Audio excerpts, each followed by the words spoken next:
Chẳng server nó ấy cái đó này server nó mình học này khẳng cao chứ nè bởi vậy trong bây giờ bây giờ lời về sự snap nhá cam thi từng múa về đôi chịp này mùi đại cho này chẳng đấy vì miền khuôn pran nó khẳng cao nó vì miền lần vì nhiên này khẳng trong này từng server nó cứ đôi lần vì nhiên trong mình như vậy để thiếp á đôi lần vì nhiên nó khẳng trong chẳng ấy khẳng cao nó cả interface nó biết đôi chí rút riêng kháng cao bây giờ chẳng nè tao tập pin cùng chụp ní bán ai min chỉ vật chỉ vàng đó tập cầm thi mua chạy đà ai đã ban nên đi server này cả server những mới lên tất nè tôi mơ mình vô cái này là mới mơ lên nha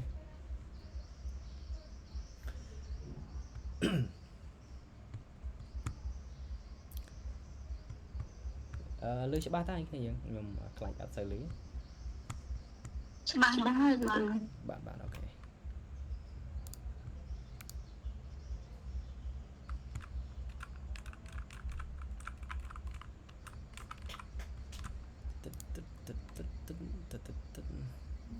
đây cho mấy cái này dân miền nè đặc biệt là na đấy cho điền cho ấy đã rồi điền là nè đấy điền nó không phải là cรูlà si tịch wow anh si tịch nhé này cho cái này dân xây gì đó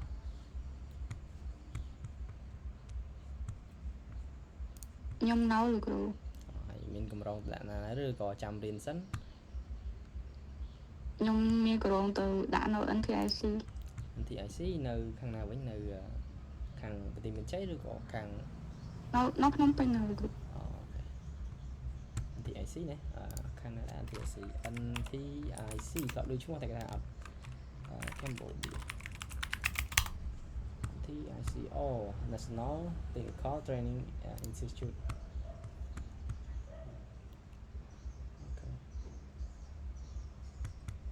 thì chỉ khang xả lá này có lỏ đấy nè sẽ trả đó nè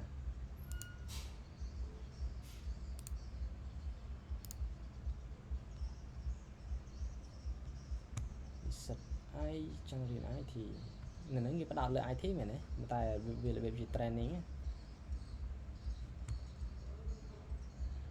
nó được hỗ trợ cái tên chắc nó hỗ trợ cái tên là càng bắt bó của mình này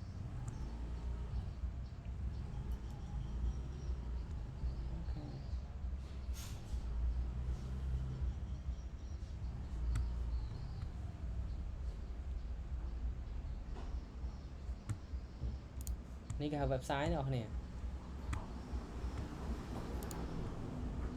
นี่ก็thao website cho này ở đây môn này dân đã biết nơi ấy dân ai màu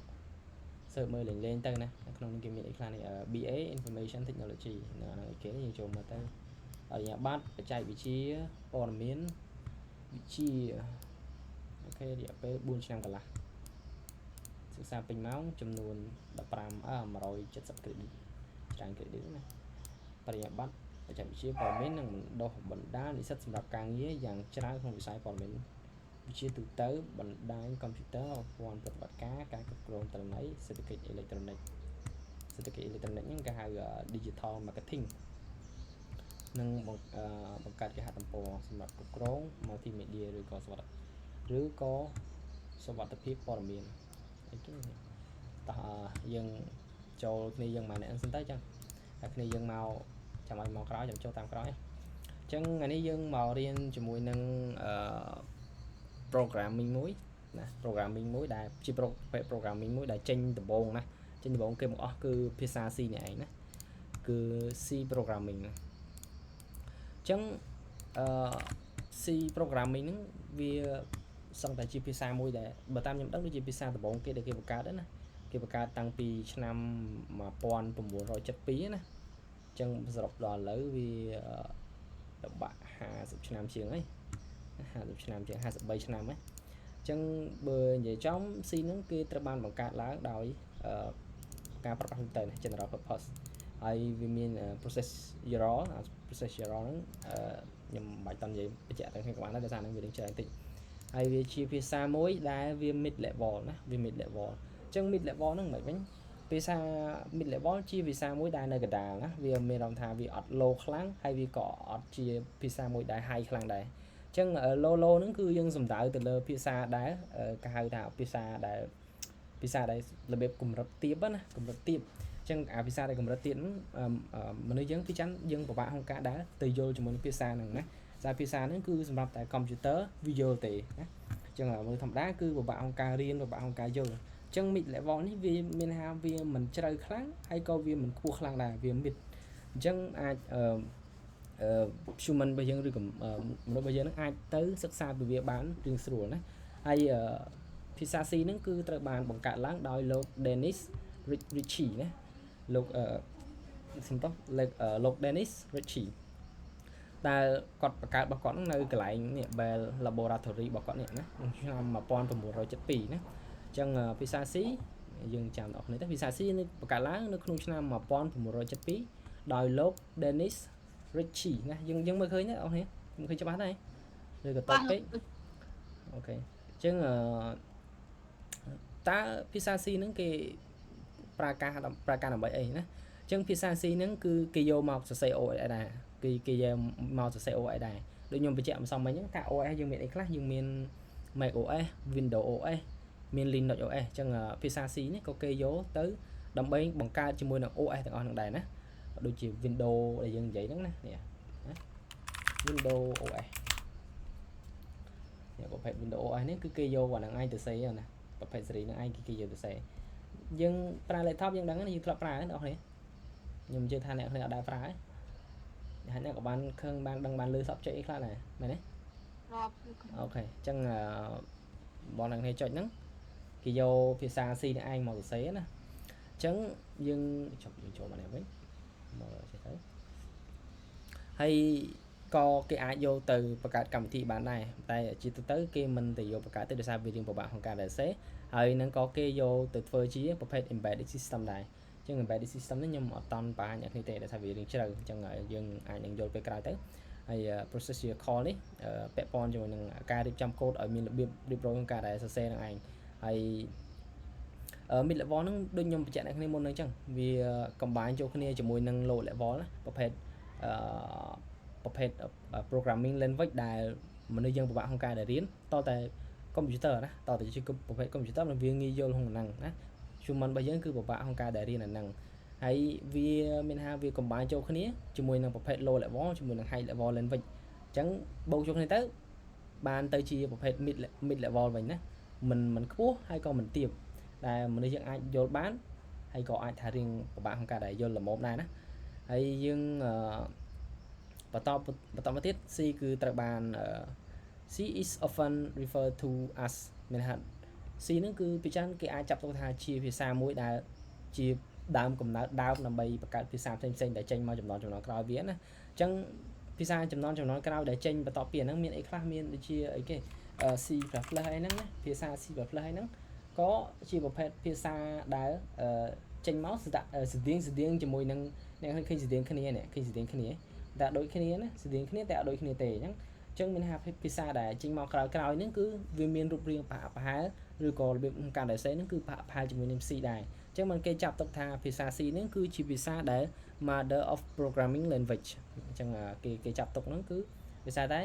វាសរសេរចេញមកដំបូងបង្អស់ណាចេញមកដំបូងអស់ហើយភាសាផ្សេងដែលគេបង្កើតឡើងហ្នឹងគឺវាមានភាពស្តៀងឬក៏ប្រហែលជាមួយនឹងភាសា C ដែរអញ្ចឹងมันគេនិយាយថាវាជា mother of programming language ហ្នឹងហើយអញ្ចឹងនេះជាកូដរបស់យើងដំបូងបង្អស់ណា example of C code ណាអញ្ចឹងយើងចូលទៅបន្តទៅមានចម្ងល់អីគ្នាយើងអត់មានទេគ្រូអូខេអញ្ចឹងខ្ញុំសូមសំសួរមួយC programming បង្កើតឡើងដោយអ្នកគេដែរយើងម្នាក់តិចមកយើងចាក់តិចកុំឲ្យងុយគេតែម៉ោង7ទេណា C programming បង្កើតឡើងដោយអ្នកគេនេះDanny Ritchie ខ្ញុំអានខុសហើយណាយើងអានអញ្ចឹងឈ្មោះអង់គ្លេសយើងមិនជាបញ្ហាអានមិនក៏បានដែរ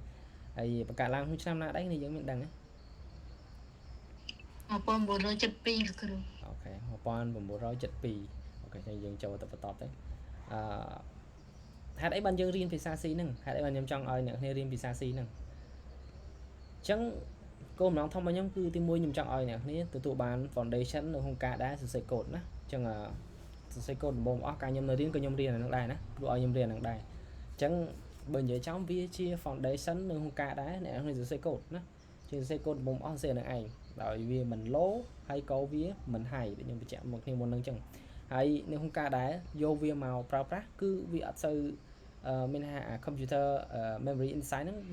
វាដំណើរការដោយ memory ហ្នឹងបណ្ដោយអញ្ចឹង performance វាគឺខ្លាំងណាស់ដូចគេដាក់អញ្ចឹងនេះហើយ performance ហើយល្បឿនក្នុងការដែលប្រើប្រាស់យកវាទៅប្រើប្រាស់ក្នុងការដែលសរសេរអីមួយគឺមានល្បឿនលឿនណាគឺមានល្បឿនលឿនណាហើយជាទូទៅគេយកវាទៅធ្វើជាអីគេoperating system ឬក៏ OS ដែលយើងនិយាយម្សិលមិញហ្នឹងណាហើយ embedded system ហើយវាក៏ត្រូវបានគេបង្កើតឡើងដើម្បីយកវាទៅធ្វើជា compiler ដែរណា compiler ហើយនេះIoT device នេះអានេះពាក់ព័ន្ធជាមួយ IoT device អាហ្នឹងអាចជ្រៅណាភាសាពាក់ព័ន្ធជាមួយនឹងប្រភេទឧបករណ៍ណាឧបករណ៍ប្រើប្រាស់ណាដែលគេភ្ជាប់ឧបករណ៍ប្រើប្រាស់នេះដែលឃើញប្រភេទ sensor sensor អីមួយ sensor យើងដាក់ដៃនៅលើទៅវាដឹងថាមនុស្សនៅចិត្តអីហ្នឹងហ្នឹងហើយគឺគេយកភាសា C ទាំងអស់ហ្នឹងនេះដើម្បីទៅសរសេរណាហើយមិនមែនមានតែភាសា C ហ្នឹងទេគេអាចមានភាសាផ្សេងៗទៀតដែលអាចសរសេរបានតែគេថាភាសា C ហ្នឹងវានៅក្នុងចំណោមទាំងអស់ហ្នឹងដែរអញ្ចឹងណាហើយពាក់ព័ន្ធជាមួយនឹង game ណាសរសេរ game យើង search មើលថា game ណាខ្លះដែលបង្កើតដោយភាសា C what is the game that was created by C program C language យ៉ាងណាទៅ C language ចឹងវាដាក់ថា game ជាច្រើនត្រូវបានបង្កើតឡើងដោយភាសា C ណា especially in earlier day ចឹងមានដូច game អីគេនេះ game Doom អីចឹងទៅ game អីគេ game Rock អីនេះដូចជាខ្ញុំឮស្តៀងថាជាប្រភេទ PUBG អីណាអ្នកគ្នាឮតែធ្លាប់ឮ PUBG ហ្នឹងក៏បង្កើតដោយភាសា C នេះដែរណាក៏ដូចជាបង្កើតដោយភាសា C នេះដែរហើយខ្ញុំអត់សូវច្បាស់ហើយណាក៏គេយកទៅធ្វើការបង្កើត game ដែរហើយក៏គេយកទៅធ្វើជា database ហ្នឹងគឺកន្លែងដែរសម្រាប់ផ្ទុកទិន្នន័យណាកន្លែងដែរសម្រាប់ផ្ទុកទិន្នន័យនៅពេលដែលយើងទៅធ្វើការយើងធ្វើជាកម្មវិធីអីគេមួយហ្នឹងជាទូទៅគោលបំណងធំមកគេគឺគេកាន់តែចង់ store ទិន្នន័យទុកទេណាអញ្ចឹងទិន្នន័យនេះឯងគឺគេយកភាសានេះក៏អាចយកទៅធ្វើក្នុងការបង្កើតកន្លែងផ្ទុកទិន្នន័យបានដែរឬក៏ database ហ្នឹងណាអញ្ចឹងយើងចាំទៅ database នេះគឺជាកន្លែងផ្ទុកទិន្នន័យណាអញ្ចឹងយើងចូលមកដល់កូដយើងទាំងអស់គ្នាទៅប្រហែលមុនហ្នឹងមានអ្នកឆ្ងល់អីអត់ទាំងអស់គ្នាគឺយើងមានអ្នកឆ្ងល់កន្លែងណាអត់នេះមុនហ្នឹងពី slide មុនហ្នឹងយើងមានឆ្ងល់មែនទេអត់ណាហ៎អត់ទាន់មានទេឬគ្រូអូខេអញ្ចឹងយើងចូលទៅកូដដំបូងក្នុងជីវិតរបស់យើងទៅនេះការសរសេរកូដដំបូងណាសម្រាប់ក្នុងជីវិតរបស់យើងអញ្ចឹងបន្ទាប់ពីចាប់ទី12មកចូលមកហើយ IT មានអីក្រៅវិស័យកូដទេត្រៀមហើយyour first C program ណាអញ្ចឹង print out ចេញមកគឺ hello world ណាអញ្ចឹងយើងមកយល់អំពី structure របស់វាសិនអញ្ចឹងនេះគឺជាភាសា C ហ្នឹងណាដែលយើងយកមកសរសេរអញ្ចឹងបើអ្នកគ្នាអត់មានបើអត់មានកុំព្យូទ័រទេអ្នកគ្នាអាចប្រើនេះក៏បានដែរណាអ្នកគ្នាអាចប្រើនេះបាននេះនៅលើ online ណាយើងវាយពាក្យថា C language compiler ណាខ្ញុំធ្វើការ copy ខ្ញុំផ្ញើឲ្យយើងទៅយើង search នៅលើ internet មកហើយយើងវាយអញ្ចឹងណាយើង search លើ internet ហើយយើងវាយអញ្ចឹងមកអញ្ចឹងហើយសូមបិទនេះទៅហើយយើងនៅលើគេនេះណា program my នេះដាក់ស្រូបអក្សរ P នេះយើងចូលនឹងមកយើងអាចសរសេរកូដក្នុងបានហើយណាអញ្ចឹងតបមកអស់យើងធ្វើការដើម្បីសរសេរកូដដើម្បីសរសេរជាមួយនឹង program C នឹងបានទីមួយគឺយើងធ្វើការហៅ include ណាយើងធ្វើការហៅ include stdio ណា stdio ដូចជា studio ណា studio io ហើយយើងដាក់ .h ណាអញ្ចឹងអានេះគឺជាក្បាលដំបូងទាំងអស់ក្នុងការដែលយើងហៅ include IIS stream ហ្នឹងដើម្បី IIS studio ហ្នឹងដើម្បីក្នុងការដែលយើងសរសេរអញ្ចឹងដើម្បីយើង run អីមួយបានគឺយើងត្រូវមាន function ណានៅក្នុងភាសា C របស់យើងណាអញ្ចឹងដើម្បីប្រកាស function បានយើងសរសេរដូចក្នុងនេះមកដូចក្នុង slide របស់យើងមកយើងប្រកាសថា in in main ណា in main គឺជា function ដំបូងណា in main ជា function ដំបូងរបស់ភាសា C របស់យើងអញ្ចឹងយើងបើកវងកញ្ចក់មកហើយយើងបើកគ្នាបណាយើងបើកគ្នាទាំងសងខាងណាអញ្ចឹងដូចខ្ញុំបញ្ជាក់ហ្នឹងយើងបើកវងកញ្ចក់ទាំងសងខាងយើងបើកគ្នាទាំងសងខាងអញ្ចឹងខ្ញុំស្ដាយអ្នកគ្នាអត់មានកុំព្យូទ័រតែហើយកុំព្យូទ័រអ្នកគ្នាអាចសរសេរតាមខ្ញុំបានអានឹងយើងងាយស្រួលក្នុងការរៀនអញ្ចឹងណាយើងមានទូរស័ព្ទមួយយើងមើល slide បដាយើងសរសេរបដារៀងពិបាកណាអញ្ចឹងបើយើងមានកុំព្យូទ័រយើងរៀនជាមួយនឹងកូដវាលឿនដោយសារពេលច្រើនយើងសរសេរកូដគឺយើងតម្រូវអនុវត្តច្រើនណាតម្រូវឲ្យអនុវត្តច្រើនណាអញ្ចឹងចាំអីខ្ញុំ record វីដេអូឲ្យចាំមិនយើង upload វីដេអូហ្នឹងទៅណាអញ្ចឹងតោះយើងធ្វើការចុះបន្តមកណាដល់យើងដាក់ម៉ៅទៅលើកណ្ដាលហ្នឹងណាដាក់មើលលើកណ្ដាលហ្នឹងយើងចុច enter មកគឺវានឹងចុះបន្តឲ្យយើងហើយណាអញ្ចឹងនៅក្នុង main ហ្នឹងណានៅក្នុង function ហ្នឹងគឺឧទាហរណ៍បើយើងចង់បានអីយើងសរសេរនៅក្នុងហ្នឹងហ្មងណាអញ្ចឹងយើងធ្វើការឧទាហរណ៍ខ្ញុំចង់ print អីគេនេះ print hello world នេះខ្ញុំចង់បញ្ចេញតម្លៃមួយ hello world នេះ hello world បែបនេះខ្ញុំចង់បញ្ចេញវាមកខាងក្រៅណាអញ្ចឹងដើម្បីបញ្ចេញបានគឺខ្ញុំប្រើពាក្យថា print ណា print f ហើយខ្ញុំបើកវងកញ្ចក់ទាំងសងខាងមកបន្ទាប់មកខ្ញុំដាក់សញ្ញាបន្តពីរទាំងសងខាងគ្នាណាបន្តពីរទាំងសងខាងនេះបញ្ជាក់ថាវាជា string ណាវាជា string អញ្ចឹងអ្វីទៅជា string អ្នកគ្នាណាតិចទៀតយើងចូលដល់ data type របស់វាទៅថាក្នុងភាសា C ហ្នឹង data type វាមានអីខ្លះណានៅក្នុងហ្នឹងយើងអាចសរសេរពាក្យថា hello world ណា hello world វាសរសេរដូចក្នុង medium របស់យើងមក hello world ណាហើយយើង complete ជាមួយនឹង semicolon ណាបន្ទាប់ពីយើងសរសេរអីមួយប្រកាសអីមួយហើយយើងត្រូវមាន semicolon រហូតបើសិនជាអត់មាន semicolon ទេវានឹងមាន error ណាឥឡូវខ្ញុំសរសេរ return មួយទៅ return 0 ណាយើងត្រូវការ return 0 រហូតណាបន្ទាប់ពីយើងសរសេរអីមួយហើយយើងធ្វើការ return 0 រហូតដើម្បីបញ្ចប់ function មួយហ្នឹងបញ្ជាក់ថា function មួយហ្នឹងគឺចប់ត្រឹមហ្នឹងហើយណាចប់ត្រឹមហ្នឹងអត់មានសរសេរនេះវាអត់ធ្វើការ print ដូចថាខ្ញុំមានតម្លៃអីផ្សេងទៀតចឹងអញ្ចឹងវាអត់ធ្វើការ print ដល់ខាងក្រៅនេះទេនៅពេលដែលយើងដាក់ return 0 នេះណាអញ្ចឹងខ្ញុំលុបវិញទៅ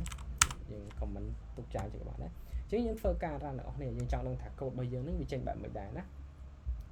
យើងធ្វើការ run មកអញ្ចឹងអ្វីដែលវាបង្ហាញមកនេះខាង output ណាវាបង្ហាញថា hello world ណា code execution successful អូខេអញ្ចឹងមិនដែរគ្នាយើងមានឆ្ងល់កន្លែងណាអីអត់ទៀតអត់ប៉ុណ្ណឹងដំបូងចេះយើងមិនបាច់តន់នេះឲ្យច្បាស់ក៏បានដែរយើងកាន់តែយកអាហ្នឹងហើយយើងយកទៅអនុវត្តសិនណាយើងយកទៅអនុវត្តសិនយើងកាន់តែយកទៅអនុវត្តទៅសិនបានហើយសរសេរឲ្យចាំដៃសិនក៏បានដែរមិនបាច់តន់ដឹងអីមិនបាច់តន់យល់ពីវាឲ្យច្បាស់ទេយើងធ្វើម៉េចសរសេរឲ្យចាំដៃសិនព្រោះថាខ្ញុំសរសេរកូដដំបូងយើងអត់ដឹងថារៀនអានឹងយកមកធ្វើអីណារៀនយើងយកមកធ្វើអីហើយដំបូងអស់គឺវាពិបាកហើយណារៀន IT តែបន្ទាប់ពីហ្នឹងទៅគឺអ្នកនេះអាចស្រួលវិញហើយនៅពេលនេះចេះអញ្ចឹងមានឆ្ងល់ឡើងណាគ្នាយើងឆ្ងល់សួរមកអត់អីទេយើងឆ្ងល់សួរណាគ្នាយើងឬក៏មើលអត់ឃើញអត់សូវឃើញ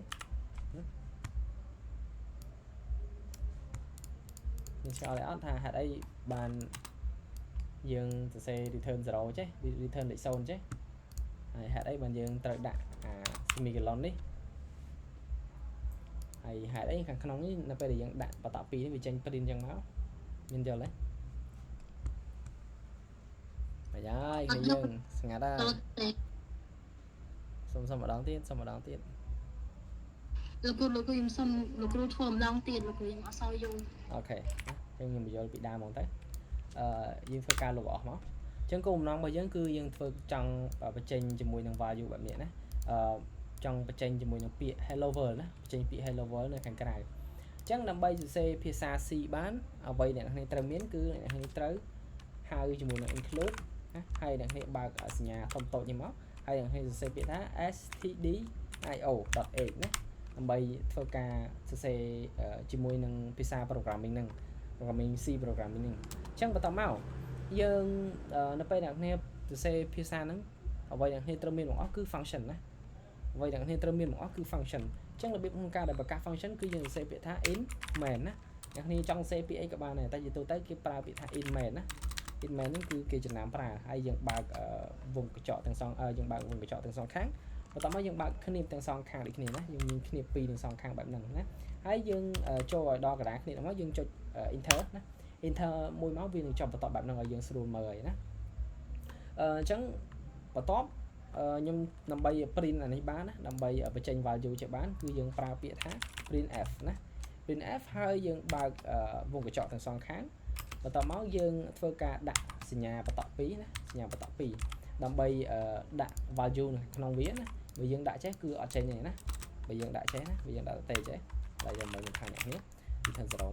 បើខ្ញុំដាក់ចឹងតែវាចេញអីគេអូខេវា error អូខេ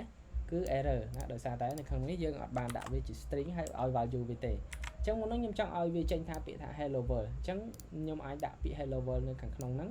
ជាមួយនឹងដែលអមដោយសញ្ញាបន្ត2នេះណាសញ្ញាបន្ត2អញ្ចឹងនៅពេលដែលយើង print មកគឺវានឹងចេញពាក្យថា hello world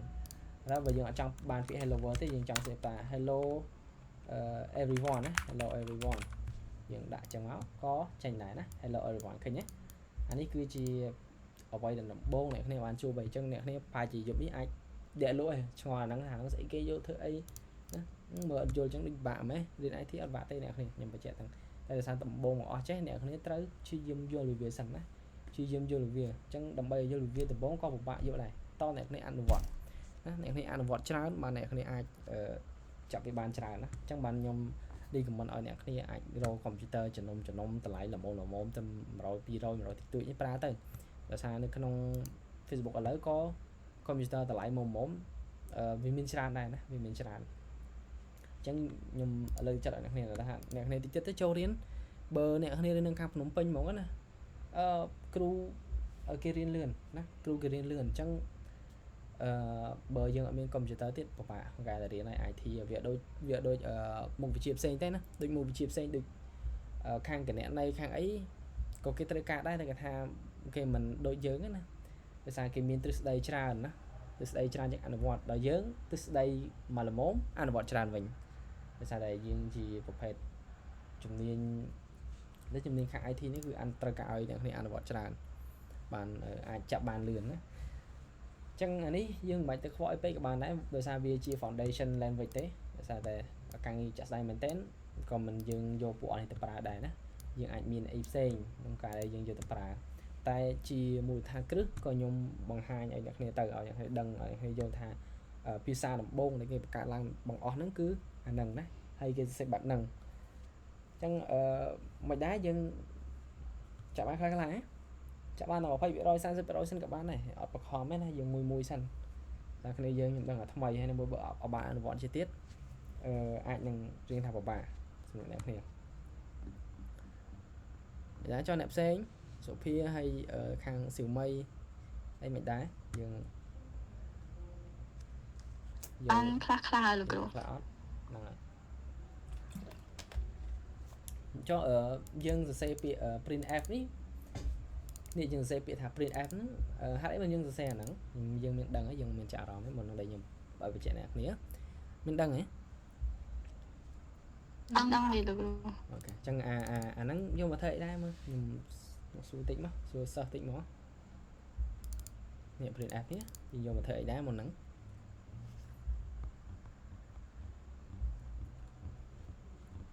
មានដឹងអត់ណា printf នេះដឹងតែលោកគ្រូអូខេ printf ហ្នឹងមានន័យថាវាជា function មួយណាវាជា function មួយដើម្បីបង្ហាញ value នេះណាបង្ហាញ value ជាងខាងក្រៅនេះណាចុះបើសិនជាខ្ញុំដាក់នេះបើសិនជាដាក់តែ function ទៅចេះក៏អត់ចេញដែរតោះតែយើងមានជាមួយនឹងវងកញ្ចក់បែបនេះហើយយើងសរសេរពាក្យអ្វីដែលយើងចង់សរសេរនៅខាងក្នុងដើម្បីបង្ហាញជាមួយខាងក្រៅណាអញ្ចឹង hello welcome everyone យើងសេពីអីនៅខាងក្នុងហ្នឹងគឺវានឹងបង្ហាញឲ្យយើងនៅខាងក្រៅនេះហ៎អញ្ចឹងនៅពេលដែលយើងចុច run មកវានឹងចេញមកអូខេhello welcome everyone អញ្ចឹងរាល់ function ទាំងអស់ណារាល់ function ទាំងអស់អ្នកគ្នាត្រូវនៅពេលដែលគ្នាសរសេរហើយចង់បានអីហើយគឺយើងត្រូវមាន return 0ចោលមួយដើម្បីប្រាប់ function មួយនឹងថានេះ function ហ្នឹងណាfunction មួយនឹងថា function ហ្នឹងគឺបានបញ្ចប់ត្រឹមហ្នឹងហើយអត់ឲ្យវា run ទៅទៀតទេអញ្ចឹងវានឹងបិទ function ហ្នឹងវានឹងទៅប្រាប់ម៉ាស៊ីនរបស់យើងថាបានហើយជប់ run ទៅ run តែប៉ុណ្្នឹងបានហើយណាដល់ដំណាក់កាលតែគេជប់ឲ្យ run ហើយអញ្ចឹងដំបូងមកអស់អាចរៀងផងបន្តិចណាអាចរៀងផងបន្តិចហើយអញ្ចឹងមកខ្ញុំចង់ឲ្យអ្នកគ្នាមានកុំព្យូទ័រមួយហ្នឹងណាដោយសារយើងអនុវត្តខ្លួនឯងទៅយើងបានចេះលឿនណាយើងបានចេះលឿនក៏មិនពិបាកអីប៉ុន្មានដែរនេះយើងអាចមាននេះ C programming W3 school ណាយើងអាច search នេះបានដែរយើងចូលចាំមកយើងអាចមើលក្នុងបានឥឡូវខ្ញុំផ្ញើនេះចូលមកយើងទៅអូខេ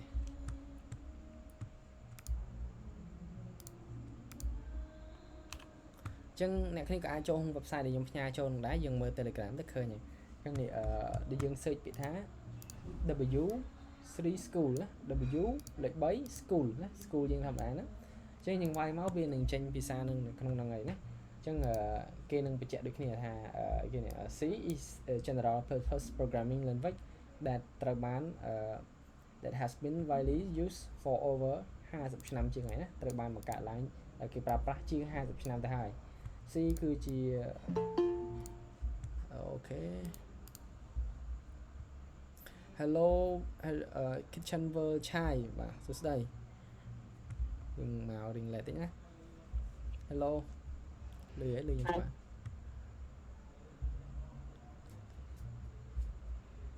Hello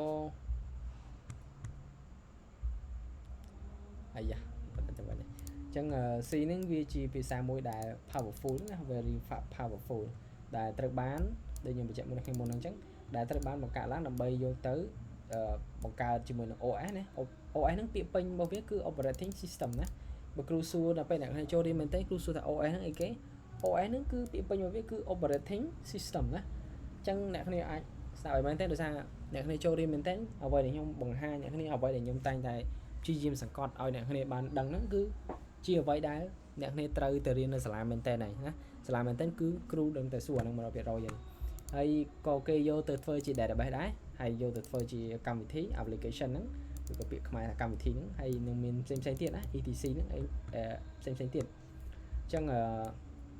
example របស់វាដំបូងមកអស់ហ្នឹងដូចយើងបង្ហាញអ្នកគ្នាអញ្ចឹងណាគឺយើងមាន include ហើយយើងបើកគ្នាយើងបើក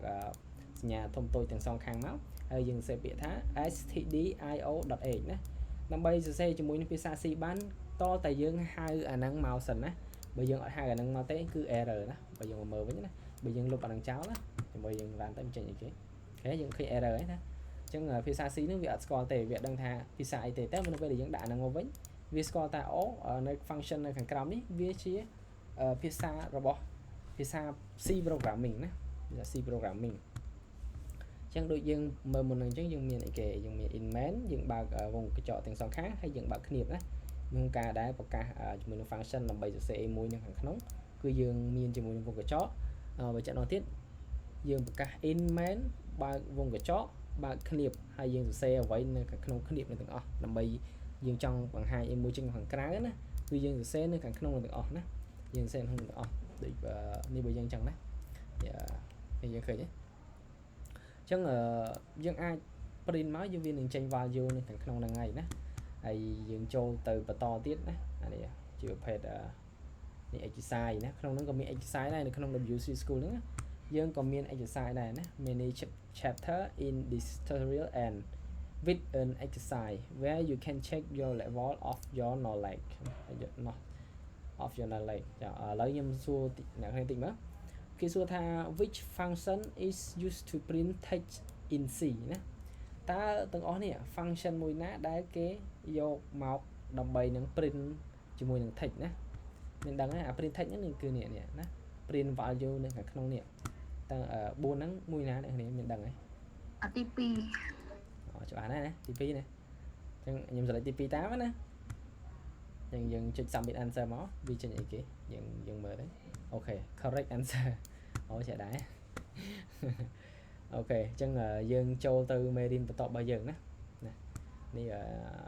អូខេនេះជាបញ្ហាអីទេយើងចូលទៅបន្ត introduce ឥឡូវខ្ញុំបង្ហាញលើនេះហ្មងទៅណាបង្ហាញលើនេះហ្មងទៅដើម្បីតិចទៀតអ្នកគ្នាចូលមើលក្នុង website មួយហ្នឹងអ្នកគ្នាក៏ដូចខ្ញុំបង្ហាញអ្នកគ្នាដែរអញ្ចឹងអ្នកគ្នាអាចងាយស្រួលដោយសារក្នុងនេះមើលទៅនឹងខ្មៅខ្លាច់អ្នកគ្នាពិបាកមើលណាអញ្ចឹងចំណុចបន្ទាប់ណាយើងចូលដល់ C ហ្នឹងទៅអានេះគេនិយាយពី overall អង់គ្លេសយើងដែលខ្ញុំបង្ហាញគ្នាមុនហ្នឹងថាគេប្រើប្រាស់សម្រាប់ធ្វើអីណាអញ្ចឹងយើងមិនបាច់មើលអាហ្នឹងយូរទេខ្ញុំខ្ញុំបង្ហាញអ្នកគ្នាមុនហ្នឹងហើយ get start នេះក៏ដូចគ្នាដែរនេះគេចង់បាន result ប៉ុណ្នេះអញ្ចឹងយើងដើម្បីបង្ហាញប៉ុណ្្នឹងបានតើយើងសរសេរប៉ុណ្នេះណាបានបង្ហាញប៉ុណ្្នឹងបានណាមើលខ្ញុំសួរអ្នកគ្នាមួយនេះសុំឲ្យអ្នកគ្នាចេញនិយាយចេញពីចិត្តហ្មងណាមិនដែរយើងបានមើលកូដប៉ុណ្ណឹងមានថាមិនដែរសុខស្មាញហ៎រៀងវល់បន្តិចលោកគ្រូរៀងវល់ណាហើយយើងនេះវាជាមូលដ្ឋានគ្រឹះដំបូងឯងអញ្ចឹងរៀន IT ក្នុងការដែលសេកូដនេះប្រៀបដូចជាអ្នកគ្នាទៅរៀនភាសាអីមួយថ្មីអញ្ចឹងណាដូចអ្នកគ្នាទៅចាប់ដើមរៀនជាមួយនឹងអង់គ្លេសអញ្ចឹងណាដូចដំបូងវារៀងពិបាកបន្តិចតែនៅពេលអ្នកគ្នាចូលទៅរៀងជ្រៅទៅចាប់ដើមសប្បាយវិញហីតិចអ្នកគ្នាអង្គុយញ៉ាំម្នាក់ឯងណាអង្គុយញ៉ាំម្នាក់ឯងនៅពេលដែលសរសេរកូដអត់ error ណាដែលលើគេនិយាយថាសរសេរកូដ error រហូតហ៎អញ្ចឹង error នេះគឺសំដៅទៅលើអាឡូតកំហុសមុនហ្នឹងឯងណានេះសំដៅលើអាចឯងណាឥឡូវថាខ្ញុំលុបអានេះមួយណា error គឺសំដៅលើអាចណាប្រភេទចឹងអាហ្នឹងគេហៅ error ណាអូខេលុបគេថា error តិចអ្នកគ្នានឹងជឿក្បាលហ្នឹង error ជាមួយនឹងឯងណានឹងជឿក្បាលជាមួយ error នឹងឯងតែបន្ទាប់ពី error ទៅអ្នកគ្នានឹងធ្វើចេញ result ចេះអ្នកគ្នានឹងសប្បាយចិត្តវិញណាតិចទៀតទៅវក់អីណារៀនកូដតែតិចទៀតទៅគឺវក់រៀនមកហើយយើងអនុវត្តច្រើនមែនទេណាអនុវត្តច្រើនអញ្ចឹងតើបើអ្នកគ្នាអត់ចង់សរសេរនៅលើនេះអត់ចង់សរសេរកូដនៅលើ website យ៉ាងទេតើអ្នកគ្នាអាចប្រើប្រាស់អីនៅក្នុងការដែលយើងយកទៅសរសេរជាមួយនឹង C program នឹងបានដែរណាគឺ IDE ណា IDE យើងអាច install IDE មកបាន IDE នេះវាមានដូចជាអីគេ Visual Studio អីហ្នឹងទៅណាឬក៏យើងហៅពាក្យវាកាត់ថាអានេះខ្ញុំ recommend អ្នកគ្នាមក VS Code ណា VS Code យើងចូលមកយើងវាយយើងម្ដងទៀតយើងវាយពាក្យថា VS Code ណា VS Code ហើយយើងចូលមកដំបូងគេមកអស់នេះគេរូបខ្វែងពណ៌ខៀវនេះ Visual Studio Code អញ្ចឹងយើងអាចចុចលើនឹងមួយមកអញ្ចឹងវានឹងចូលមកដល់ខាងក្នុងណាយើងវាមកចូលដល់ខាងក្នុងហើយអញ្ចឹងអ្នកគ្នាអាចឃើញពាក្យ download ទេណាយើងចុច download មកណាតែដោយសារនេះរបស់ខ្ញុំនេះវានឹង load ឲ្យអ្នកគ្នារើសណា4អ្នកគ្នាអញ្ចឹងវាមាន4 OS ណាវាមាន OS Windows OS អីគេ OS Linux ណា Linux អាភាសាដែលខ្ញុំនិយាយថារៀងពិបាករៀនហ្នឹងខ្ញុំអត់ recommend អ្នកគ្នាប្រើទេដំបងណាហើយជាមួយនឹង Mac ណា Mac គឺជាប្រភេទរបស់ Apple ណាតែបើសិនអ្នកគ្នាប្រើជាមួយនឹង Windows ដូចជា Lenovo ដូចជា Asus ដូចជា MSI ហ្នឹងអាហ្នឹងប្រភេទ Windows ហ្នឹងអ្នកគ្នាអញ្ចឹងទាំងអស់ហ្នឹងអ្នកគ្នាចុច download នេះមកណាចុច download មកវានឹងធ្វើការ download ឲ្យអ្នកគ្នាហើយអ្នកគ្នាអាចធ្វើការដំឡើងបានហើយអញ្ចឹងនៅក្នុង YouTube អីក៏មានដែរណាយើង search YouTube ណាយើងអាចដាក់ថាសេចខ្មែរក៏បានដែរណាសេចខ្មែរក៏បានសេចអង់គ្លេសក៏បានអង់គ្លេសយើងដាក់ថា how to download VS Code ហ្នឹងទៅណា how to download VS Code ហ្នឹងក៏បានដែរនៅលើវាហ្មងយើងអត់ពិបាកទេឥឡូវខ្ញុំធ្វើ Hey guys, in this video I'm going ខ្ញុំធ្វើការ copy ដាក់ក្នុង group ឲ្យអ្នកគ្នាមួយណាអូខេនេះគឺរបៀបក្នុងការ download VS Code ហើយនេះគឺជា link ក្នុងការដែល download ណាយើង copy ទៅមកយើងផ្ញើចូលអញ្ចឹងខ្ញុំតម្លាក់ឲ្យអ្នកគ្នាហើយទៅពេលអ្នកគ្នាមាននៅពេលដែលអ្នកគ្នានេះនៅពេលអ្នកគ្នាមានជាមួយនឹង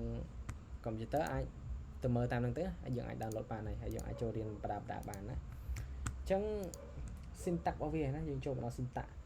ហ្នឹងអីគេ syntax ហ្នឹងគឺរបៀបក្នុងការដែលសរសេរវាណាពាក្យថា syntax ហ្នឹងដូចរបៀបក្នុងការដែលសរសេរវាអញ្ចឹងណាដូចយើងមើលហើយ you have already seen the following code of a couple of times in the first chapter let's break it down to understand it better ណាអញ្ចឹង line ទី1ណាគេបញ្ជាក់អ្នកគ្នាអញ្ចឹងនេះ line ទី1បងដំបូងបងអស់ហ្នឹងគឺនេះពាក្យពេញនេះពាក្យប៉ុណ្ណឹងនេះគឺជា header of the library that let us work with input and output function such as print ណាអញ្ចឹងបើសិនជាអត់ហៅអាហ្នឹងមកទេមានថាយើងអត់បកកាយវាថាជាភាសា C ទេអញ្ចឹងអាពាក្យអានៅខាងក្នុងនេះក៏វាអត់ដែរដែរណាតើយើងសរសេរពាក្យហ្នឹងណា សេពាក្យប៉ុណ្ណេះណាទ្រង់ជ្រុក include នេះណាទ្រង់ជ្រុក include ប៉ុណ្ណឹងបានអាហ្នឹងបញ្ជាក់ថាវាជាភាសា C ណាអញ្ចឹងដំបូងបង្អស់គឺបើគ្រូសួរថាហេតុអីបានយើងត្រូវដាក់អាហ្នឹងអ្នកគ្នាត្រូវបញ្ជាក់មួយគ្រូវិញថាអាហ្នឹងគឺជា header ដំបូងបង្អស់នៅក្នុងការដែលសរសេរជាមួយនឹង C program ហ្នឹងណាអញ្ចឹង C program ត្រូវមាន include stdio.h ហ្នឹងណាអញ្ចឹងខ្ញុំសួរថាអ្នកគ្នាវិញហេតុអីបានយើងហៅអាហ្នឹងមកអ្នកគ្នាមិនដឹង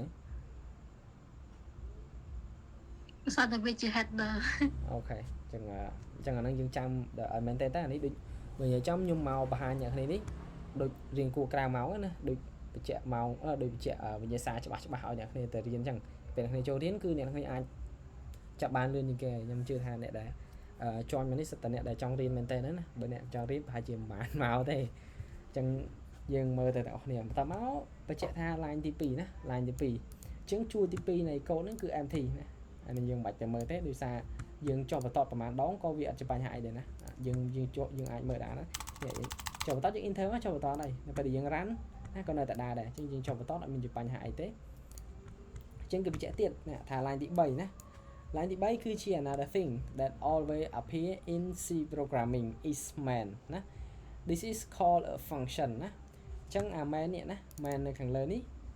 គេហៅថាជា function ដូចខ្ញុំបញ្ជាក់អ្នកគ្នាអញ្ចឹងវាជា function any code inside it curly bracket ណា will be execute អញ្ចឹងនៅក្នុង function មួយហ្នឹងណានៅក្នុង function មួយហ្នឹងអ្វីក៏ដោយនេះអ្វីនេះប្រព័ន្ធនេះឬក៏អ្វីដែលលើនឹងទៀតដែលនៅខាងក្នុង bracket នេះអានេះគេហៅ bracket ណាអ្នកគ្នា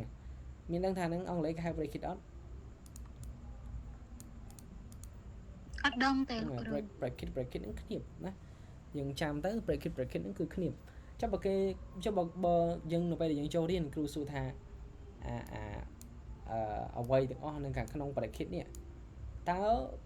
នៅពេលដែល function មួយនឹងដើរវាដំណើរការអត់មានថាវាដំណើរការក្នុងនឹងអត់យើងមានដឹងទេ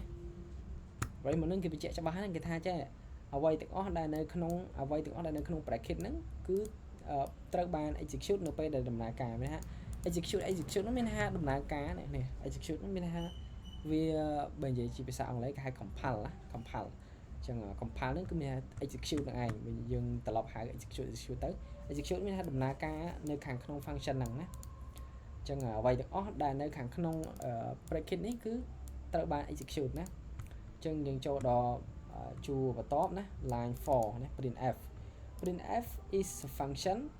used to output ណា output អ្នកគ្នាយល់ពីពាក្យថា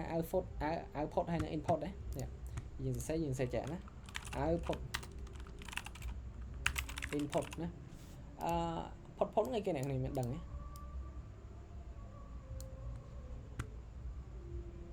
ផុតនឹងដាក់មែនហ្នឹងហើយចុះបើ output មានថាដាក់ជាងក្រោមអូខេហ្នឹងយើងអាចនិយាយថាចឹងក៏បានដែរចុះ input ដាក់ជាងក្នុងអូខេអញ្ចឹងដើម្បីបង្ហាញវា print out នឹងបានតតែយើងមានជាមួយនឹង printf នេះអញ្ចឹង printf នេះមានថា print មានថាយើងបញ្ចេញជាមួយនឹង text ឬក៏ value អីមួយដែលនៅខាងក្នុង printf នេះអញ្ចឹងបញ្ជាក់មកទៀតដើម្បី output បានគឺយើងត្រូវប្រើ printf ណាអញ្ចឹង printf ហ្នឹងគឺដើម្បីគឺយើងប្រើអាហ្នឹងដើម្បី output ជាមួយនឹងតម្លៃអីមួយដែលយើងដាក់នៅខាងក្នុងណាអញ្ចឹងយើងអាចមើលបានទេដូចខាងក្នុង function នេះអញ្ចឹងគឺយើងមាន printf ណាអញ្ចឹង printf ហ្នឹងគឺគេចង់ output ជាមួយនឹង value ប៉ុណ្ណេះណាគេចង់output ជាមួយនឹង value ប៉ុណ្ណឹងអញ្ចឹងបានដូចនៅក្នុងនេះអញ្ចឹងណានៅក្នុងនេះខ្ញុំប្រើថា printf ហើយខ្ញុំដាក់បន្ត2ទាំងសងខាងណាខាងនេះក៏មានបញ្ចប់នៃពាក្យក៏មានណាហើយខ្ញុំចង់ឲ្យវា print មានថាឲ្យវា output ប៉ុណ្ណឹងណាអញ្ចឹងអ្វីដែលវាបញ្ចេញមកឲ្យអ្នកឃើញប៉ុណ្ណឹងណាអ្នកឃើញទេវាបញ្ចេញឲ្យគ្នាបានប៉ុណ្ណឹងណា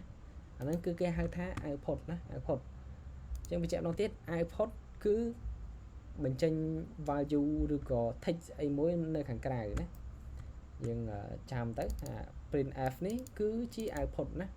output មានថាបង្ហាញអ្វីមួយចេញមកខាងក្រៅណាបង្ហាញពាក្យឬក៏អីមួយដែលឲ្យ user ខាងក្រៅគេឃើញណានេះឃើញទេយើងឃើញប៉ុណ្នេះនេះគឺ output ណាប៉ុណ្នេះគឺគេហៅ output នេះសម្បីខាងលើគេដាក់យើងដឹងតែ output ណាអ ចឹងយើងប្រើ printf ដើម្បី print output ចឹងយើងយល់ទេគ្នាយើងយកខ្លះលោកគ្រូ អូខេចាយើងប្រើ printf ដើម្បីអីដើម្បីបញ្ចេញអីគេ ដើម្បីបញ្ចេញvalue ណា value នៅខាងក្នុងដែលយើងចង់ឲ្យវាបញ្ចេញ value ហ្នឹងគឺតម្លៃអ្នកគ្នា value ហ្នឹងគឺតម្លៃមិនមែនស្អីទៅជាតម្លៃណាតម្លៃនេះគឺសំដៅទៅលើអ្នកនរណាសំដៅលើ hello world នេះពាក្យទាំងអស់នេះអញ្ចឹងនៅក្នុងភាសា code អ្វី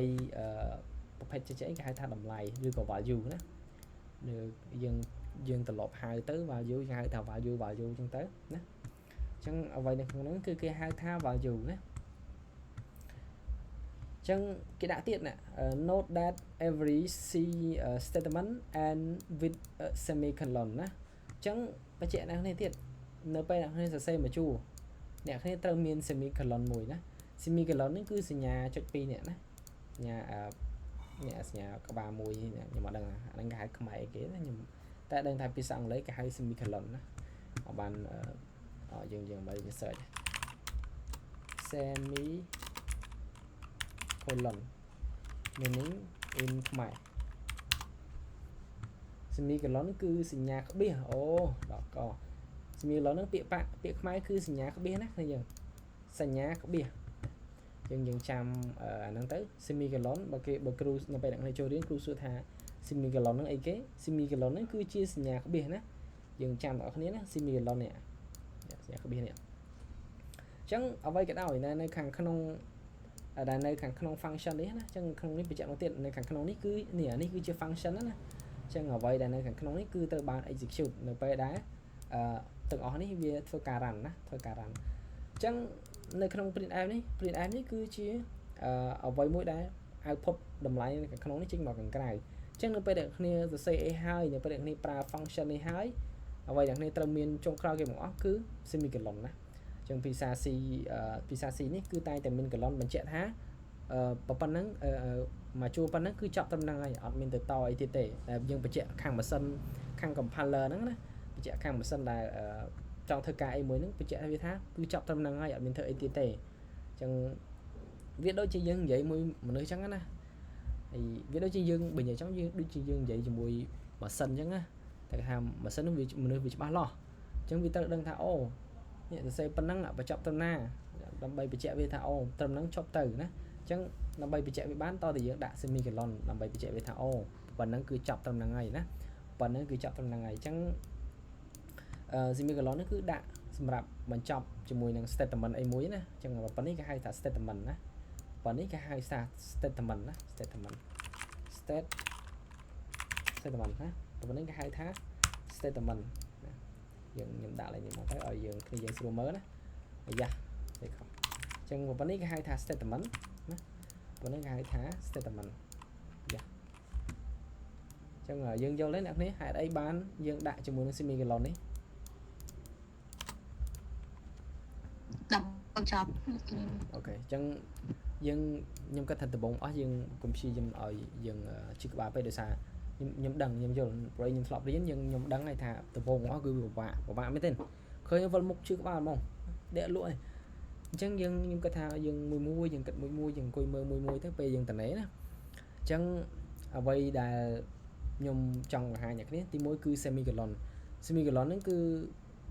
មានថាយើងបញ្ជាក់ជាមួយនឹងម៉ាស៊ីនកុំព្យូទ័រដែល run មួយទាំងអស់នេះ run អ្វី code ទាំងអស់នេះបញ្ជាក់វាថាមួយ statement នេះមួយ statement ប៉ុណ្ណឹងគឺបញ្ចប់ត្រឹមហ្នឹងអត់ឲ្យទៅមុខទៀតទេណាអត់ឲ្យវាទៅណាទៅណីខ្លួនវាទៀតទេឲ្យវាបញ្ចប់ត្រឹមហ្នឹងអញ្ចឹងភាសា C នេះគឺវាត្រូវការភាពច្បាស់លាស់ណាអញ្ចឹងភាពច្បាស់លាស់ដែលយើងអាចឲ្យវាដឹងបានគឺ semicolon ណានេះគេហៅថា semicolon អញ្ចឹងខ្ញុំសរុបមកវិញម្ដងទៀតភាសា C យើងត្រូវមានជាមួយនឹងទ្រង់ជ្រូក include យើងបើកសញ្ញាធំតូចនេះយើងបើកសញ្ញាធំតូចសងខាងហើយយើងសរសេរពាក្យនៅខាងក្នុងនោះថា stdio.h ណា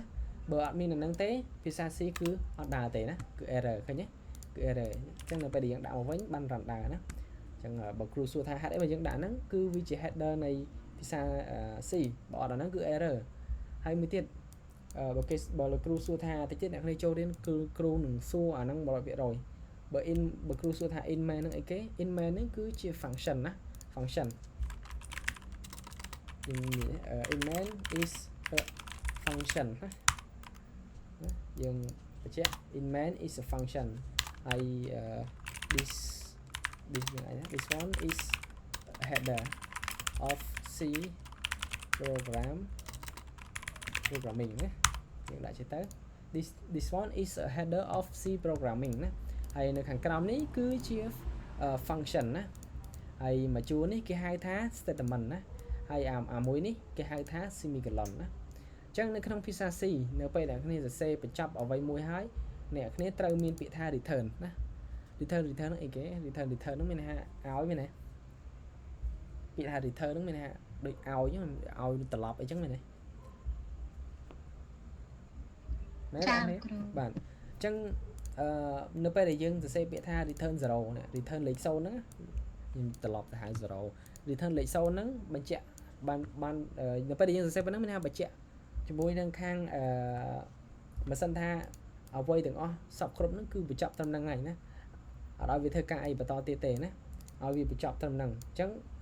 ប៉ុណ្ណឹងវាបញ្ចេញប៉ុណ្ណឹងហើយនេះវាបញ្ចេញ output value ឲ្យអ្នកគ្នាឃើញប៉ុណ្ណឹងហើយឃើញវាចប់ហើយនេះឃើញនៅពេលដែល return 0ទៅគឺវាចប់វាអត់មានដំណើរការអីទៀតទេណាឃើញទេចូលថាបើខ្ញុំចង់បាន value ផ្សេងទៀតតែខ្ញុំធ្វើមិនណាបើខ្ញុំចង់បាន value អីផ្សេងមួយជួរទៀតនៅខាងក្រោមនេះណាមួយជួរខាងក្រោមទៀតតែខ្ញុំធ្វើមិនដែរយើង add អីគេយើង add មួយជួរទៀតថែមមែនទេនេះណាយើងសរសេរពាក្យថា printf តែមកណា printf ជាមួយនឹងយើងបើកជាមួយនឹងបន្តពីរបស់យើងទាំងសងខាងទៅមកហើយអ្វីនៅក្នុងនេះយើងអាចសរសេរបានដែរthis is second one ណា this is second line ឬក៏ second line នេះក៏បានដែរណាអញ្ចឹងយើងនៅពេលដែលយើងសរសេរចប់ហើយអ្វីគ្នាដូចខ្ញុំបញ្ជាក់នឹងគ្នាអញ្ចឹងកុំភ្លេចជាមួយនឹង semicolon ណាដាក់ semicolon មួយមកដើម្បីកុំឲ្យវាមានភាព error អញ្ចឹងនៅពេលដែលខ្ញុំ run ធ្វើការ run អញ្ចឹងអ្វីវាចេញមក this is a second line ណាអានេះយើងអាចចុះបន្តចេះទៅយើងអាចដាក់ចេះមកយើងអាចដាក់ចេះគឺជាបន្តណាយើងនេះហេគឺជាបន្តទេ slash n ហ្នឹងគឺជាបន្តណាអាយ៉ាមើលទៅរៀងយ៉ាមើលបន្តិចចុះចេញមកអាចដាក់ចេះទៅអូខេនេះហ៎អូខេយើងឃើញនេះយើងអាចសរសេរពីរជួរបានណាឃើញទេឃើញលុយទេជាអ្នកនរគ្នាយើងកុំស្មុគស្មាញចឹងពេកហើយបើខ្ញុំចង់បានអីគេខ្ញុំចង់បានអីតទៀតខ្ញុំអាចសរសេរតទៀតបានណាខ្ញុំបើកអញ្ចឹងមកហើយនៅពេលដែលយើងចង់ចុះបន្តយើងត្រូវដាក់បន្តនៅខាងលើណាបន្តនៅខាងលើឲ្យអានេះនៅពេលដែលមានពាក្យអីនៅខាងក្រោមទៀតវានឹងចុះបន្តអូតូម៉ាទិកអីយ៉ាងហ្នឹងអញ្ចឹងយើងដាក់ថា this is third one ណា this is third line ណាយើងអាច print នឹងបានណាអាយ៉ាខ្ញុំភ្លេចឃើញយើងឃើញ error ហ្នឹងយើងដឹងថា error នឹងអីអត់ error វាអត់ដំណើរការហ្នឹងហើយយើងមានដឹងថា error ដោយសារអីអត់ដោយសារយើងអាចដាក់ semicolon អូខេក្បៀសណាអញ្ចឹងក្បៀសហ្នឹងគឺ semicolon ឯងនេះបកាយទៅនេះមានអីនេះចាប់បានលឿនតាបកាយចំណន់ខ្ញុំអត់មានទេណាខ្ញុំនៅមីងម៉ងឡើយណាអញ្ចឹងគ្នាយើងរៀនចាប់បានប៉ុណ្ណឹងចាប់ថាបកាយណាអញ្ចឹងដូចអ្នកគ្នាបានដឹងអញ្ចឹងអ្នកគ្នាចង់មានអីទៀតណាអ្នកគ្នាចង់សរសេរអីទៀតprintf បន្តទៀតមកណាដាក់ថា hello ណា hello Sophie អីចឹងទៅណា hello Sophie យើងអាចដាក់មកហើយអ្វីដែលកុំភ្លេចជាងគេគឺក្បៀសហ្នឹងបាទបើអត់ក្បៀសហ្នឹងគឺ error 100%ណាឃើញយើងឃើញវា print ឲ្យយើងបន្ថែមណាអានេះគឺជា output ទាំងអស់ណាគឺជា output ទាំងអស់ជាងកុំភ្លេចបើយើងចង់ចុះបន្តគឺយើងដាក់បន្តនៅខាងលើឲ្យវាមួយមកណាយើងដាក់បន្តនៅ line មួយនេះណាដាក់បន្ត line មួយនេះជាង line នេះនឹងវានឹងចុះបន្តឲ្យយើងហើយអញ្ចឹងតិចទៀតនៅពេលដែលយើង print hello Sophie នេះវានឹងចុះមកខាងក្រោមណាអូខេចុះមកខាងក្រោមឲ្យយើងអញ្ចឹងមានអីឆ្ងល់ទៀតទេអ្នកគ្នាមានអីឆ្ងល់ទេមែនទេប៉ុណ្ណាថ្ងៃនេះយើងឲ្យយល់ប៉ុណ្្នឹងសិនបានហើយថាអ្វីទៅជា header ណានេះគឺជា header បើគ្រូសួរថាអានេះជា header ណាគាត់ថាខ្ញុំប្រាប់អញ្ចឹងអានេះជា header អានេះជា function ណាហើយដើម្បីបង្កើត function យើងសរសេរពាក្យថា in int គេអានថា in ណា in នេះគឺ in យើងចាំតែប៉ុណ្្នឹងតែ in ហើយ main ណា main នេះគឺជា function ណាអានេះគឺជា function ហើយដើម្បីសរសេរ function បានគឺយើងត្រូវមានបើកវងកញ្ចក់សងខាងហើយជាមួយនឹង knip សងខាងណា ចឹងអ្វីក៏ដោយដែលនៅខាងក្នុងគ្នាហ្នឹងគឺវាត្រូវបាន execute ណាយើងមានជាចម្ងល់អីគឺយើងមកសួរបានអត់យល់ឡើងញ៉ាំសួរបានណា លោកគ្រូ សុំម្ដងទៀតបានទេអាចអ៊ីនធឺណិតខ្ញុំ slow ចឹងទៅខ្លាចអត់សូវលឺ Hello គ្រូឆ្ងល់មួយលោកគ្រូយកពេលយើងសរសេរកូដយើងត្រូវដាក់អញ្ចឹងរហូតមែនលោកគ្រូ include អីចឹងណាលោកគ្រូ អានេះវាជាកាន់អានេះវាកាន់តែជា foundation ណាវាកាន់តែជាមួយឋានគ្រឹះឲ្យអ្នកគ្នាសរសេរកូដនៅពេលអ្នកគ្នាសរសេរជាមួយនឹងភាសាអីផ្សេងទៀតនៅពេលអ្នកគ្នាសរសេរកូដអ្នកគ្នាមិនយកអាហ្នឹងទៅសរសេរទេណាអានេះវាជាប្រភេទprogramming ដែលវា mid ហើយគេមិនសូវជាទូទៅគេមិនសូវយកវាទៅប្រើប្រាស់ធ្វើអីមួយទេបើគេធ្វើក៏វាជាប្រភេទដែលជ្រៅដែរណាដែលយើងមិនអាចសិស្សបញ្ញាបត្រធម្មតាទៅរៀនធ្វើហ្នឹងបានទេវាមិនងាយទេខ្ញុំគាត់ចង់បញ្ជាក់ទាំងនេះថានេះវាជា language ដំបូងដែលខ្ញុំចង់ឲ្យអ្នកគ្នាបានយល់បានដឹងដោយសារក្នុង language ហ្នឹងគឺវាស្មុគស្មាញអញ្ចឹងវាថាវាខុសបន្តិចក៏មិនបានណាអញ្ចឹងអាខុសបន្តិចដែលមិនបានហ្នឹងវាជំរុញឲ្យយើងមានការប្រុងប្រយ័ត្នខ្ពស់ក្នុងការដែលសរសេរកូដប៉ុន្តែជាក់ស្ដែងមែនទែនអត់អានេះក៏មិនជាបញ្ហាអីដែរណាសរសេរកូដភាសាអីផ្សេងណាភាសានៅពេលដែលយើងសរសេរកូដគឺយើងមានភាសាផ្សេងជាច្រើនទៀតដែលយើងអាចប្រើប្រាស់ក្រៅពីភាសាហ្នឹងអញ្ចឹងភាសាផ្សេងសឹងបាច់ដាក់ហ្នឹងក៏មិន error ដែរណាតែនៅក្នុងភាសាហ្នឹងគឺគេតម្រូវឲ្យអញ្ចឹងណាអត់មានហ្នឹងគឺ error ណាអញ្ចឹងនៅពេលដែលប្រើការមែនទែនមិនទៅសេវល់បាក់ទេណាមិនសេវល់បាក់ទេពិសេសគឺគេមានគោលបំណងអញ្ចឹងដើម្បីសរសេរកូដអ្វីទាំងគ្នាដឹងត្រូវដឹងទាំងអស់តើគោលបំណងនេះចង់បានអីគេណាឥឡូវឧទាហរណ៍នេះចង់បានខ្ញុំចង់ print value ស្មើនឹងពាក្យថា hello welcome everyone ទេតែខ្ញុំធ្វើម៉េចដើម្បីឲ្យបញ្ចេញជាមួយនឹងពាក្យថា hello everyone ចេញមកខាងក្រៅបានអញ្ចឹងដើម្បី print វាបានទីមួយគឺខ្ញុំដើម្បីបញ្ចេញ value ទាំងអស់ហ្នឹងបានទីមួយខ្ញុំធ្វើការមានជាមួយនឹង function printf ណា printf ជាមួយ printf គឺ print output ចេញមកខាងក្រៅណា print output ចេញមកខាងក្រៅជាមួយនឹង value ដែលខ្ញុំចង់ដាក់ណាអញ្ចឹងនៅពេលដែលខ្ញុំ run ទៅឃើញវាចេញមកប៉ុណ្្នឹងណាអញ្ចឹង share code អ្វីដែលសំខាន់គឺអ្នកគ្នាត្រូវដឹងពីគោលបំណងរបស់អ្នកគ្នាថាចឹងចង់បានអីគេណា share code មែនតើហើយអ្នកឃើញប៉ុណ្្នឹងណាតែពេលដែល share code មែនតើអ្នកខ្ញុំវាអ្នកគ្នាមិនបាច់ទៅខ្វល់ច្រើនដោយសារនេះចំណុចខ្លះបានយើងប្រើប្រាស់ទេខ្លះយើងអត់ប្រើប្រាស់ទេណាអ្នកនេះ share code មែនតើវារៀងច្រើនអញ្ចឹងប៉ុន្តែមិនទាមទារឲ្យអ្នកគ្នាទៅយល់ទាំងអស់ទេណាមិនទាមទារឲ្យអ្នកគ្នាយល់ទាំងអស់ទេនៅពេលអ្នកគ្នាចាប់ដើមចូលមួយទៅអ្នកគ្នាយល់ហើយថាអាហ្នឹងគេយកមកធ្វើអីយើងបាច់ទៅចាំពាក្យពួក inform ចុចដកអី item អីទេអត់ទេអ្នកគ្នាគ្រាន់តែយល់ថាតើគេសរសេរប៉ុណ្ណឹងគឺគេចង់បានអីគេចង់បញ្ចេញអីគេមកខាងក្រៅណាអត់ទាមទារឲ្យអ្នកគ្នាទៅចាំគ្រប់ពាក្យគ្រប់អីទេណាដោយសារតែមែនតើអ្នកគ្នាសេកូដអ្នកគ្នាឃើញហ៎យើងសរសេរតែប៉ុណ្នេះក៏វា load ឲ្យយើងដែរណា inform item ណាយើងចុចតែ enter ពងអ្នកគ្នាឃើញវាចេញមកឲ្យទាំងអស់ណាសំខាន់អ្នកគ្នាត្រូវដឹងពីគោលបំណងអ្នកគ្នាណាគោលបំណងអ្នកគ្នាតើអ្នកគ្នាសរសេរប៉ុណ្នេះមិនចង់បញ្ចេញអីគេមកខាងក្រៅណាខ្ញុំមាន example អ្នកគ្នាមើលដែរណានេះគឺជាកម្មវិធីដែលខ្ញុំបង្កើតឡើងណាដើម្បីគ្រប់គ្រងជាមួយនឹង invoice ឬក៏វិក័យប័ត្ររបស់ខ្ញុំដោយសារខ្ញុំលក់ដូរឲ្យដែរអញ្ចឹងលក់ដូរតិចតួចដែរអញ្ចឹងខ្ញុំធ្វើការបង្កើតវាឡើងអញ្ចឹងដោយសារតែខ្ញុំមានគោលបំណងក្នុងការបង្កើតច្បាស់លាស់ណាអញ្ចឹងគោលបំណងរបស់ខ្ញុំគឺខ្ញុំធ្វើការបង្កើតដើម្បីនឹងធ្វើការបង្កើតវិក័យប័ត្រមួយនេះអញ្ចឹងដើម្បីបង្កើតវិក័យប័ត្របានតើយើងត្រូវមានអីខ្លះអញ្ចឹងខ្ញុំដឹងពីគោលបំណងរបស់ខ្ញុំថាខ្ញុំចង់បានជាមួយនឹង form មួយចេះណា form បញ្ចូលព័ត៌មានមួយដើម្បីទុកព័ត៌មានហ្នឹងទៅលើនៅលើ mail បើនិយាយហៅយើងនិយាយថា cloud ចា cloud ហ្នឹងគឺសំដៅទៅលើអ្វីដែលយើងដាក់នៅលើ internet ហ្នឹងគឺគេហៅ cloud ដែរណាអញ្ចឹងអ្វីដែលអ្នកគ្នាឃើញនៅលើអ្នកគ្នាអូស TikTok ឃើញដឹងវីដេអូហ្នឹងតែគេទុកណាគេទុកលើ mail ចាវីដេអូហ្នឹងគឺគេដាក់នៅលើ cloud ហ្នឹងណាគឺគេដាក់នៅលើ cloud អញ្ចឹងដូចខ្ញុំបញ្ជាក់ដល់ហើយមកទៀតសរសេរកូដគឺត្រូវដឹងពីគោលបំណងថាតែយើងសរសេរអាហ្នឹងគឺដើម្បីអីណាបើអត់ចឹងទេយើងសរសេរកូដអត់សូវសុបាយទេសរសេរកូដអត់សូវសុបាយទេជាងសរសេរកូដគឺមួយជាដែលសុបាយបំផុតហើយតែវាចេញអត់ចេញទេជាក្បាលឡាយអញ្ចឹងមិនដែរប៉ុណ្នេះយើងយល់ទេតែឥឡូវម៉ោង8 2នាទីហើយយើងម៉ោងណាអញ្ចឹងណាតែយើងមានសំណួរអាចសួរបានអត់អីទេ welcome everyone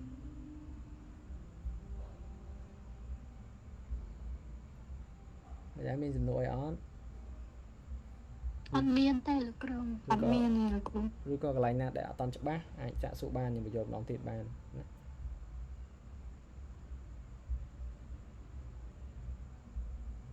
មានអត់មើលហើយកុំភ្លេចណាអ្នកគ្នាត្រូវចូលមកមើលណានេះខ្ញុំតម្លាក់ website នឹងទៅហើយអញ្ចឹងយើងមើលមួយទៅយើងអានណាខ្ញុំមិនជឿថាអ្នកគ្នាអត់ចេះអង់គ្លេសទេណាខ្ញុំអញ្ចឹងមួយទៀតរៀន IT អ្នកគ្នាត្រូវចេះភាសាអង់គ្លេសខ្លះៗដែរដោយសារតែមេរៀនមួយចំនួនវាជាភាសាអង់គ្លេសណាយើងបកប្រែខ្មែរយើងពិបាកយល់បើយើងយល់ជាភាសាអង់គ្លេសយើងអានជាភាសាអង់គ្លេសងាយយល់ជាងភាសាបច្ចេកទេសពាក់ព័ន្ធជាមួយខាង IT បកប្រែមកខ្មែរនឹងតវល់ហើយណានឹងតវល់ហើយអញ្ចឹងកុំភ្លេចណាអ្នកគ្នាអង់គ្លេសគ្នាយើងច្បាស់អស់ណាមែនទេច្បាស់តិចតិចគ្រូអត់អីចឹងទៅមុខហើយតែការចំណន់ខ្ញុំរៀនក៏ខ្ញុំមិនទៅច្បាស់អង់គ្លេសដែរខ្ញុំរៀនបដាខ្ញុំរៀនកូដបដាខ្ញុំរៀនជាមួយនឹងអង់គ្លេសបដាណាចឹងដូចបងប្អូននេះយើងធ្វើការអានណាថាវាអង់គ្លេសទាំងអស់ណាតែវាមិនអីជីពិបាកទេអ្នកគ្នាព្យាយាមយល់មួយទៅដំបូងអស់ក៏ខ្ញុំមិនមកចេះអានអីចេះដែរណាមកចេះអានដែរតតែខ្ញុំចាប់ដើមយល់ពីកូដសរសេរកូដសរសេរកូដវាយ៉ាងម៉េចហើយពេលដែលយើងមកមើលចេះមកវាងាយក្នុងការដែលយល់ច្រើនណាហើយក្នុងនេះក៏មានជាប្រភេទ exercise ដែរយើងមាន exercise នៅពេលដែលយើងរៀនហើយយើងអាចមកតេស្តបានណា exercise របស់យើងនេះហើយយើង submit ទៅវានឹងបញ្ជាក់ថាយើងខុសត្រូវហើយអញ្ចឹងខ្ញុំលើកទឹកចិត្តឲ្យអ្នកគ្នាទី1អ្នកគ្នាទៅអ្នកគ្នាត្រូវមានគឺ computer ណាទៅរៀននៅភ្នំពេញក៏ត្រូវការ computer ដែរអត់ computer យ៉ាប់ហើយណារៀន IT គឺត្រូវការ computer ហ្នឹងគឺសំខាន់មែនតើណាកុំឲ្យដូចខ្ញុំណាដូចខ្ញុំអត់មាន computer ទេខ្ញុំមាន computer ប្រើទេខ្ញុំរៀនដល់ឆ្នាំទី2ទី3ឲ្យមាន computer ប្រើប៉ុន្តែខ្ញុំអត់មាន computer មែនប៉ុន្តែខ្ញុំព្យាយាមទៅសាលារហូតទៅសាលាដើម្បីអីទៅសាលាគឺដើម្បីខ្ចី computer សាលាប្រើដើម្បីយកមករៀនចំណងខ្ញុំរៀនអត់ស្រួលទេហើយចង់ចូលរៀនរបៀបចេះនេះចង់ចូលរៀនរបៀបអញ្ចឹងចង់ចូលរៀនតែអត់មានលុយរៀនទេភាសាចំណងខ្ញុំគឺគេរៀនគេគិតលុយណាអាចនឹងឲ្យខ្ញុំមិនអាចការថាការហ្នឹងខ្ញុំអត់ស្គាល់អ្នកដែលគេបរៀនអត់អស់លុយអញ្ចឹងក៏ថាបានដែរអញ្ចឹងបាទខ្ញុំបង្កើតមេរៀននេះឡើងគឺសម្រាប់ឲ្យគ្នាយើងចែកលេខគ្នាយើងមានម្នាក់គឺបរៀនប៉ុណ្ណឹងណាមួយទៀតក៏ខ្ញុំចង់បង្កើនសមត្ថភាពយើងដែរនៅពេលដែលយើងបរៀនយើងអាចបានសមត្ថភាពបន្ថែមដែរណាអញ្ចឹងមានចម្ងល់អីអត់បើថាយើងអត់មានទេយើងបញ្ចប់មេរៀនយើងប៉ុណ្ណឹងទៅហើយកុំភ្លេចទៅមើលមេរៀនផងកុំភ្លេចទៅមើលមេរៀនផងនៅខាងក្នុងនេះយើងមើលមួយទៅណាoutput នឹងជាអីគេណាចុចលើនឹងមួយមកឃើញហើយ output នឹងជាអីគេណាយើងមើលលេងសិនទៅណាយើងមើលលេងសិនទៅហើយដល់ពេលដែលស្អែកមកខ្ញុំទៅមកប្រើអ្នកគ្នាលឿនចាប់បានលឿនហ្មងណាហើយនៅពេលដែលទៅដល់សាលាគេបរៀននឹងបងទៀតអ្នកគ្នាគឺខ្លាចជាសិស្សបកាយចាំសាលាហ្មងធម្មតានៅពេលអ្នកគ្នាចេះគឺគ្រូបើនិយាយចាំគ្រូស្រឡាញ់ណាសិស្សតែសិស្សចេះគ្រូស្រឡាញ់ហើយអញ្ចឹងជាយើងអ្នកគ្នាណាអត់មានជាសំណួរអីណាបើយើងអត់មានជាសំណួរទេខ្ញុំទុកឲ្យពេល3នាទីទៅខ្ញុំនិយាយថាអ្នកគ្នាអត់មានសំណួរទេពេលខ្លះអាចមានថាមិនតាន់ហ៊ានសួរឬក៏មិនតាន់យល់ច្បាស់អញ្ចឹងណាមិនដែរឆ្ងល់ឡើយណា Hello អត់មានទេលោកគ្រូអត់ទាន់នេះទេលោកគ្រូអត់អីចឹងយើងបញ្ចប់មករៀនយើងប៉ុណ្្នឹងទៅចាំស្អែកចាំជួបគ្នាទៀតកុំភ្លេចចូលគ្នាយើងចាកូនសិស្សមានតិចផងតិចរត់ចោលគ្រូអត់រត់ទេចឹងដូចខ្ញុំបញ្ជាក់អ្នកគ្នាចឹងខ្ញុំព្យាយាមលើកទឹកចិត្តអ្នកគ្នាយើងរកកុំព្យូទ័រណាល្មមត្រឹមតម្លៃ100ជាងតិចតួចឬក៏$200អីអាចប្រើប្រាស់បានទេណាយកត្រឹមតែមកសរសេរបានហើយយើងកុំទិញរបស់ថ្លៃណាមិនទិញរបស់ថ្លៃទេខ្ញុំអត់លើកទឹកចិត្តឲ្យអ្នកទិញរបស់ថ្លៃទេតែថាអ្នកគ្នាក៏មកតែរៀនណារហូតដល់អ្នកគ្នាអាចចេញធ្វើការបានណាកុំព្យូទ័រដែលទិញថ្លៃនេះវាខូចបាត់ចឹងទិញមកល្មមប្រើធម្មតាទៅណាចឹងអត់អីទេ see you tomorrow ស្អែកជួបគ្នាទៀតចឹងយើងប៉ុណ្ណឹងបានហើយអរគុណអ្នកគ្នាញ៉ាំបាយញ៉ាំទឹកដែរហើយបាទអរគុណបាទអរគុណអ្នកគ្នា